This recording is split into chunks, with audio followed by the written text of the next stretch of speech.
Hey guys, so I'm going to start doing a series, just various different ramblings. The first one I'm going to start doing, let's talk about mental health. So for our first episode of this series, I just want to talk through different coping mechanisms that you can come up with for mental health, um, negative and positive. So a coping mechanism is what you do in response to an event happening. And typically, when it comes to mental health, it will be something bad. You know, you've had a really bad day, nothing seems to go in your favor. When you go home, whatever you do after that tends to be a coping mechanism. So, historically, we'll talk about bad coping mechanisms first because I feel like they are the easiest to kind of fall into. So, for me, negative coping mechanisms have typically been if I have a bad day, I'll go to the pub, I'll drink, I'll buy a packet of cigarettes. I don't know, be a bit short-tempered with people. And all these kind of things, while they might make me feel good in the moment, they don't actually, I'll usually feel worse the next day. So I went to the pub, I had 6 pints of beer, and I spent like nearly 20 quid. Well, I will have spent 20 quid, and I'll be a bit hungover the next day and less likely to have a productive day the next day. So it's like a knock-on effect, it carries on. While I might feel good in that moment when I drink, the next day it's like the bad day creeps up on me. So that's why it's a negative coping mechanism. It might help at the time, but then in the long run, it doesn't lead to a good outcome. Hungover. Other ones could be like a lot of it comes to like do with short feelings of happiness, numbing, and that's why they're so easy to fall into as a coping mechanism. So another one could be talking shit about somebody. You sat having a one-on-one conversation with someone, and you both decide to start talking about someone else in a negative way. You might feel really good in the moment because it's like, oh, we're connecting, there's a topic we're talking about, it's great. But then if the person you're talking about finds out about that, that'll make them feel really bad. It might also affect your relationship with the person you were talking about, which in turn might make you feel guilty. It might keep you awake at night. You might be worrying if they find out. You might be trying to take back what you said. And you did it. The only reason why you did it was to get this short sort of feeling of release, happiness, connection with someone.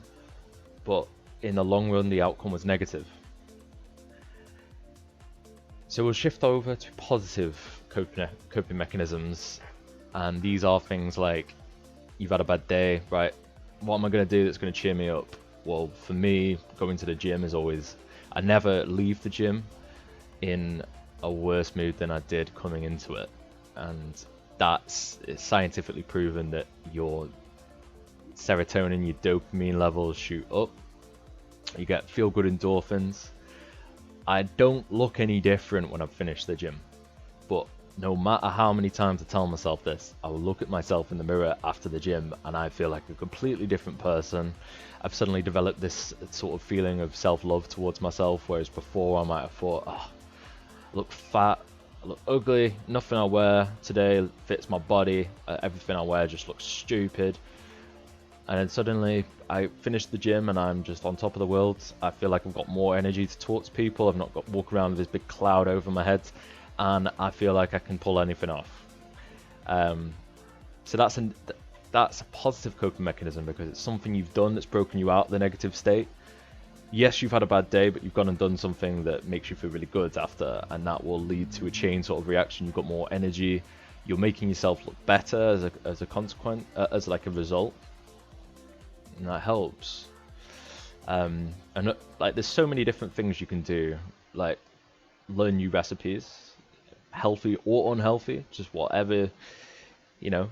While you're doing it, you're focusing on the process of, wow, I need to get all these ingredients right for this recipe, and after I've done it, it's going to taste good, you would hope.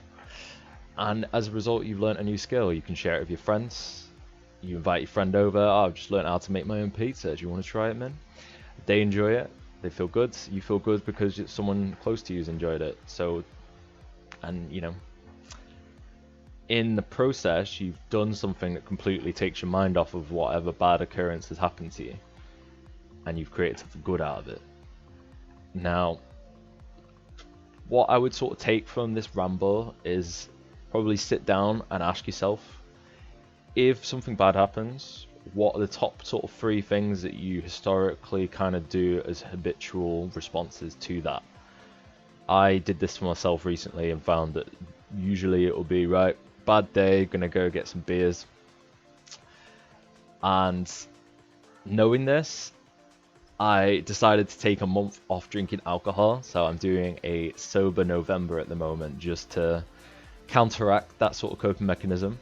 So if I have a bad day, I do go to the shop to get some beverages, but it's usually a smoothie or something. And I've found that it satisfies the craving of going out to get something, drink it, it'll taste nice, but it's filling my body with goodness rather than toxins that will make me wake up the next day feeling really bad. Not to mean I'm against drinking alcohol. At the end of this month, I intend to like have drinks with friends at the weekends, but I'm not going to use alcohol as a coping mechanism anymore. I'm going to substitute it with other things, and I know that for me, going to the gym is a big coping mechanism that leads to positive things and just helps me break out of that state rather than numbing myself through alcohol or any other sort of negative coping mechanism there might be. There's so many to talk about. Well, I'm not going to keep you much longer. All I'll say is, you know, I hope you guys took something from this. If you want to leave down in the comments any sort of feedback, or you want to talk about some of your coping mechanisms that you have, negative or positive, feel free. We're opening it up. I'm not just here to talk shit at you. I also kind of want to just open up the topic of mental health and things people do to counteract negative occurrences in their life, because while therapy is an option, it will have the same result as your sort of behavior changes, learning how to live a healthier, happier life and taking out the negative sort of aspects that you sort of include in your life. Once you're able to do this, you sort of become your own therapist, which is what we're sort of hoping to sort of reach through this sort of web series of Let's Talk Mental Health.